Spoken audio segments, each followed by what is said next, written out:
డోర్వేకి స్వాగతం. A manual to self. సూచనలు లేదా సమాచారాన్ని అందించే స్వీయ శోధన సాధనం. సో, మనం ఇక్కడ బేసిక్ ఫంక్షన్స్ ఆఫ్ డిజైర్ గురించి తెలుసుకున్నాం ఇంతకుముందు వీడియోలో. So, integrity, emotivity and sense of vitality or inertia. వీటిని సత్వగుణం, రజోగుణం, తమోగుణం అని స్పెసిఫై చేయబడింది. So, and mobility are the responses decoded from the impulses. లోపలికి ఇంపల్స్ ఏవైతే వస్తాయో, ఈ ఇంపల్సెస్ నుండి డీకోడ్ చేయబడతాయి. ఆ డీకోడ్ చేయటంలో మనకి దాంట్లోంచి integrity part, emotivity part, sensitivity part and ability part form అవుతాయి. సో, వీటి యొక్క మ్యాథమెటిక్స్ బట్టి it gives a spark that is called desire. When motive is added to it, it become a thought. తర్వాత thought expressed form, expressed in verbal or expressed in physical action. So, the part of mind deals with ESM is చిత్త. దీన్ని section 1 చిత్త అని చెప్పుకోవచ్చు. మైండ్‌కి చిత్త. ఇది నీ బాడీకి బాగా అసోసియేట్ అయి ఉంటుంది. And the of section 1 of mind. మనం సెక్షన్ 1 ఆఫ్ మైండ్ కింద ఇంతకుముందు తెలుసుకున్నాం first. Picture formation and memorisation is it's function. So, దీని యొక్క ప్రధాన ఫంక్షన్ మన ఏమిటి కనబడుతుంటాయంటే పిక్చర్ ఫార్మ్ చేస్తుంటుంది. సో, లోపలికొచ్చిన ప్రతి ఇంపల్స్‌ని ఒక పిక్చర్ కింద ఫార్మ్ చేస్తుంటుంది. లోపల స్టోర్ చేస్తుంటుంది. ఆ పిక్చరే నీ యొక్క బిలీఫ్ సిస్టమ్ ఫార్మ్ అవ్వటానికి బిల్డింగ్ బ్లాక్ కింద పనిచేస్తుంటుంది. లేదా నీ యొక్క కండిషన్స్ ఫార్మ్ అవ్వటానికి బిల్డింగ్ బ్లాక్ కింద పనిచేస్తుంటుంది. సో, నువ్వు ఏదైతే నీ యొక్క బిలీఫ్ సిస్టమ్ అని అంటుంటావో, లేదా ఒక రకంగా నీ యొక్క మనస్సు, బుద్ధి పనిచేస్తుందో, ఆ పని చేయటానికి వాడేదానికి ఒక సాఫ్ట్‌వేర్ కింద చెప్పొచ్చనమాట. ఆ సాఫ్ట్‌వేర్ ప్రిపరేషన్ ఈ పిక్చర్ ఫార్మేషన్. అండ్ ఇది అంతా మొబిలైజ్ కూడా చేయబడుతుంది. ఈ 2 దీని యొక్క ఫంక్షన్స్. ఇక్కడ 4 పదాల యొక్క మీనింగ్ క్లియర్‌గా తెలుసుకొనుండాలి. ఎందుకంటే, మనం వాటిని రిఫర్ చేస్తున్నప్పుడు, మన లోపల ఉండే మోటివ్ ఏమిటి అనేది తెలుస్తుందప్పుడు. సో, క్వాలిటీస్, రెండోది క్యారెక్టర్, మూడోది ప్రాపర్టీ, తర్వాతి అట్రిబ్యూట్స్. అట్రిబ్యూట్స్ కొత్త పదం అయ్యుండొచ్చు. ఎవరైతే సైన్స్‌కి సుపరిచితులో వాళ్ళకి మట్టుకు అట్రిబ్యూట్ అనే పదం చాలా చోట్ల వినుంటారు. క్వాలిటీస్ తెలుసు మీకు. గుణాత్మకంగా చెప్పే దాని గురించి. ఈ క్వాలిటీస్ జనరల్‌గా they are common to all. Qualities అనేవి ఎప్పుడంటే వాటి కామన్‌గా అన్నిట్లో ఉండేవి చెప్తే దాన్ని క్వాలిటీ అంటాం. కామన్‌గా ఇంక్లూజివ్‌నెస్ చెప్తూ ఉంటదనమాట. నువ్వు క్వాలిటీస్ గురించి వెతుకుతున్నావంటే, నువ్వు ఇంక్లూజివ్‌నెస్ కోసం డైరెక్షన్‌లో ఉందనమాట. ఒక ఇన్ఫర్మేషన్‌లో నువ్వు క్వాలిటీని అబ్జర్వేషన్‌లో తీసుకున్నావు. ఆ క్వాలిటీ మీద నువ్వు ఒపీనియన్ ఫార్మ్ చేసుకున్నావు. లేదా ఆ క్వాలిటీని అస్యూమ్ చేస్తున్నావు. లేదా ఆ క్వాలిటీ గురించి ఎక్స్‌పెక్ట్ చేస్తున్నావు. లేదా ఆ క్వాలిటీ గురించి కంక్లూజన్‌లో ఉన్నావు. సో, ఈ ఈ నీ యొక్క బిలీఫ్ సిస్టమ్ ఏదైతే ఉందో లోపల, దాంట్లో సపోజ్ నీకు కనబడుతున్న సబ్జెక్ట్ అబ్జర్వేషన్‌లో ఉన్నది క్వాలిటీకి రిలేటెడ్ అనుకో, అంటే నువ్వు ఇంక్లూజివ్‌నెస్ వైపు డైరెక్షన్‌లో ఉన్నట్టు లెక్క. It's very good. ఒక రకంగా చెప్పాలంటే. Exhibit in any state of it. జనరల్‌గా ఈ క్వాలిటీ అనేది అది స్థితి మీద ఆధారపడదు. ఏ స్థితిలో అయినా ఆ క్వాలిటీని ఎక్స్‌ప్రెస్ చేస్తుంటుంది. Just like sweet.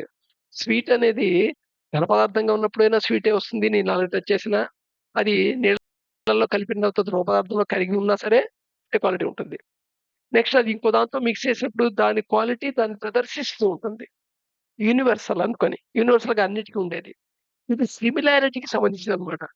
సో, నువ్వు క్వాలిటీస్ గురించి వెతుకుతున్నప్పుడు ఆల్ ఇంక్లూసివ్‌గా ఉంటావు. ఒకదాన్ని ఇంక్లూసివ్ చేస్తుంటావు.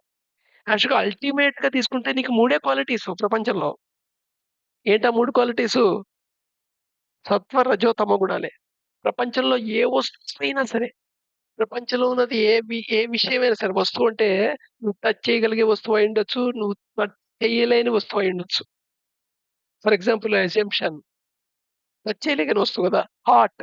నువ్వు టచ్ చేయలేవు కదా! కానీ అది నాకు తెలుసు కదా! సో, దేంటైనా సరే వీటిలో ఇవన్నీ కామన్. ఈ 3 ఈ క్వాలిటీస్ మామూలుగా ఉంటాయి. అయితే వీటి యొక్క ప్రపోర్షన్స్ సేమ్‌గా ఉండవు. ప్రపోర్షన్ తేడా ఉండొచ్చు.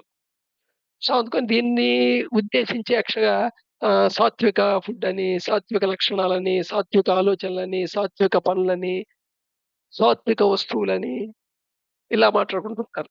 అలాగే రజోగుణం, తమోగుణం సో, జనరల్‌గా ఆ వస్తువులో ఏదైతే ఈ క్వాలిటీలో ఎక్కువుందో అది నీలో ఇంక్లూడ్ అయినప్పుడు ఆ క్వాలిటీని ప్రదర్శిస్తుంది. అలాగే నీళ్ళకి స్ స్వీట్ టేస్ట్ ఉండదు. కానీ దాంట్లో షుగర్ కలిపిన తర్వాత స్వీట్ టేస్ట్ వస్తుంది. అదే ఉప్పు కలిపితే ఉప్పు టేస్ట్ వస్తుంది. అలాగా అంటే వాటి క్వాలిటీస్‌ని ఏ స్టేట్‌లో ఉన్నా సరే అవి ప్రదర్శిస్తుంటాయి. క్వాలిటీ కామన్‌గా ప్రపంచంలో ఉండే ఎగ్జిస్టెన్స్‌లో ఉండే ప్రతీది ఏదైనా సరే ఎగ్జిస్టెన్స్‌లో మానిఫెస్టేషన్ అయ్యినది. దానికి ఈ క్వాలిటీస్ ఉంటాయి. ఏమిటవి? సత్వ, రజో, తమో గుణాలు. ఇవి మళ్ళా ఏమిటో కాదు. ఇవి ఇలా రిఫ్లెక్ట్ చేయబడ్డాయి. యాక్చువల్‌గా ఇవేమిటవి? ఇవి divinity and consciousness and free will. But అది ఎగ్జిస్టెన్స్‌లో ప్రకృతి ఏర్పటంలో వాటి లక్షణం ఇలా రిఫ్లెక్ట్ చేయబడుతుంటుంది. అదే రెండోది క్యారెక్టర్ తీసుకుందాం. క్యారెక్టర్స్ అనేదేంటంటే యూనిట్‌ని చెప్పేది. వాళ్ళు ఉంటే ప్రత్యేకంగా చెప్పేది. Can be used to differentiate. జనరల్‌గా మిగతా సమూహం నుండి దాన్ని సెపరేట్ చేయటానికి వాడుతూ ఉంటావే, అక్కడ నువ్వు క్యారెక్టర్ వాడతావు. సో, మనం మామూలుగా ఔట్ ఆఫ్ కన్‌ఫ్యూజన్ క్వాలిటీని, క్యారెక్టర్‌ని కలిపేసి వాడేస్తుంటాం. క్వాలిటీ చెప్పాల్సిన చోట క్యారెక్టర్ వాడేస్తుంటాం. క్యారెక్టర్ క్వాలిటీలో వాడేస్తుంటాం. సో, ఈ వాటిల్లో చాలా క్లియర్ అండర్‌స్టాండింగ్ ఉండాలనమాట. సో, నువ్వు సెపరేట్ చేస్తున్నప్పుడు ఏంటంటే క్యారెక్టర్‌ని చూస్తావు. సో, ఎక్స్‌క్లూజివ్ అని చెప్పొచ్చు. ఈ సెపరేట్స్ ఫ్రమ్ ది రెస్ట్. ఆ గ్రూప్‌లోంచి దాన్ని సెపరేట్ చేస్తాం. క్యారెక్టర్ చెప్పినప్పుడు. సో, అలాగే ప్రాపర్టీ వచ్చేది డిఫరెంట్. ప్రాపర్టీ అనేదేంటంటే సపోజు కొన్ని థింగ్స్‌ని ఒక గ్రూప్ కింద ఫార్మ్ చేస్తే, ఆ గ్రూప్ కింద ఫార్మ్ చేయటానికి కావాల్సిన కామన్ క్యారెక్టర్స్ ఏవున్నాయో వాటిని వాడుతుంటే దాన్ని ప్రాపర్టీ అంటాం. సో, ఒక లక్షణాన్ని నువ్వు చెప్తున్నప్పుడు ఆ లక్షణాన్ని క్వాలిటీ‌గా రిఫర్ చేస్తున్నావా? క్యారెక్టర్‌గా రిఫర్ చేస్తున్నావా? ప్రాపర్టీ‌గా రిఫర్ చేస్తున్నావా బట్టి, నువ్వు దాన్ని ఇంక్లూజివ్‌లోకెళ్తున్నావా? లేదా ఒక గ్రూప్ కింద తీస్తున్నావా? లేదా ఎక్స్‌క్లూజివ్ చేస్తున్నావా తెలుస్తుంది. సో, యాక్చువల్‌గా ఇంక్లూజివ్‌నెస్ అనేది చాలా ఇంపార్టెంట్.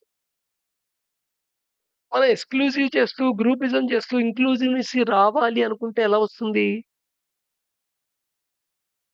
సో, ఎక్కడ ఏది వాడుతున్నావు?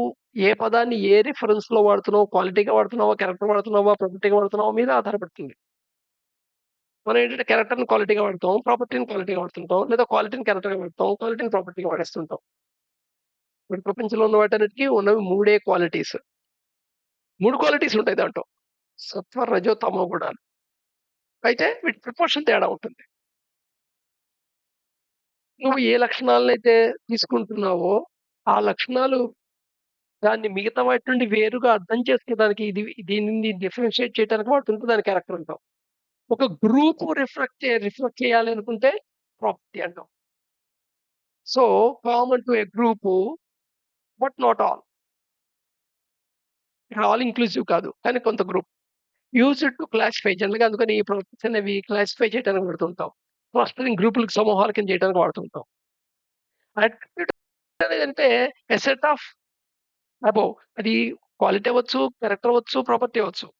But quality that referred as a character, quality referred as a property అయ్యుండొచ్చు. బట్ క్యారెక్టర్ ప్రాపర్టీస్ అని తీసుకుందాం అనుకోని, వాటిని ఒక నేమ్ కింద క్లాసెస్ కింద డివిజన్ చేస్తే, ఆ డివిజన్‌కి పెట్టిన పేరుంటుందే అది అట్రిబ్యూట్ అంటాం. రుచి అట్రిబ్యూట్ అనమాట. రుచి అనేది అట్రిబ్యూట్ అనమాట. అలాగా.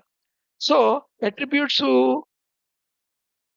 సెట్ ఆఫ్ అట్రిబ్యూట్సు ఒక స్పెసిఫిక్ దాన్ని డిస్క్రైబ్ చేయడానికి వాడుతూ ఉంటాం. ఒక స్పెసిఫిక్ ఐటెమ్ డిస్క్రైబ్ చేయటానికి జనరల్‌గా సెట్ ఆఫ్ వాడుతూ ఉంటామన్నమాట అట్రిబ్యూట్స్. అట్రిబ్యూట్స్ అంటే set of properties or characters అని చెప్పొచ్చు ఓకే చెప్పాలంటే. They are only 3 qualities of being in existence సత్వ, రజో, తమో గుణం. ఇందాక చెప్పుకున్నాం గదా! వీటినే మనం integrity, emotivity and sense vitality అని గురించి మాట్లాడుకుంటున్నాం. తమో గుణం అనేదేమో ఇనర్షియాకి రిలేటెడ్. రజో గుణం ఏమో కోరడంకి రిలేటెడ్, యాక్టివిటీకి రిలేటెడ్. ఇంటిగ్రిటీ ఏమో అండర్‌స్టాండింగ్‌కి రిలేటెడ్, విజ్డమ్‌కి రిలేటెడ్. సో, ఈ మూడిటితోనే ప్లే చేయాలి.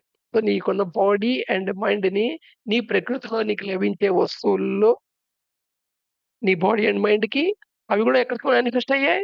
ఎగ్జిస్టెన్స్‌లోనే కదా! సో, వాటిలో కూడా ఇవే గుణాలుంటాయి. సో, ఈ గుణాలని అర్థం చేసుకుంటూ, వాటి ప్రపోర్షన్ అర్థం చేసుకుంటూ, అప్పుడే ఆ టూల్‌ని ఎఫెక్టివ్‌గా వాడగలం. టూల్‌ని అర్థం చేసుకోవడానికి ఇవి అర్థం చేసుకోవడం చాలా ఇంపార్టెంట్ అన్నమాట. So, the 2 qualities of functioning ఏమిటి? Mobility and inertia. 3 qualities of being ఏమిటి? సత్వ, రజో, తమో గుణం. Integrity, emotivity and sense of vitality. The understanding mechanism in every process of existence flow is coded and decoded transformation interactions. So, ఈ ఈ existence జరిగే ఈ మెకానిజం ఉంది. ఎవ్రి ప్రాసెస్ ప్రతి ప్రాసెస్ మెకానిజం దీంట్లో coding and decoding process transform అవుతుంటుంది. Interactions జరుగుతుంటాయి. But ఇక్కడ ద ఫ్లో ఆఫ్ దిస్ క్వాలిటీసే. సో, ఫరజాతపు గుణాల యొక్క క్వాలిటీస్ ఫ్లో అయ్యాయి. That is the play of qualities అని చెప్తుంటారు అందుకని. రేపు మళ్ళా కంటిన్యూ చేద్దాం.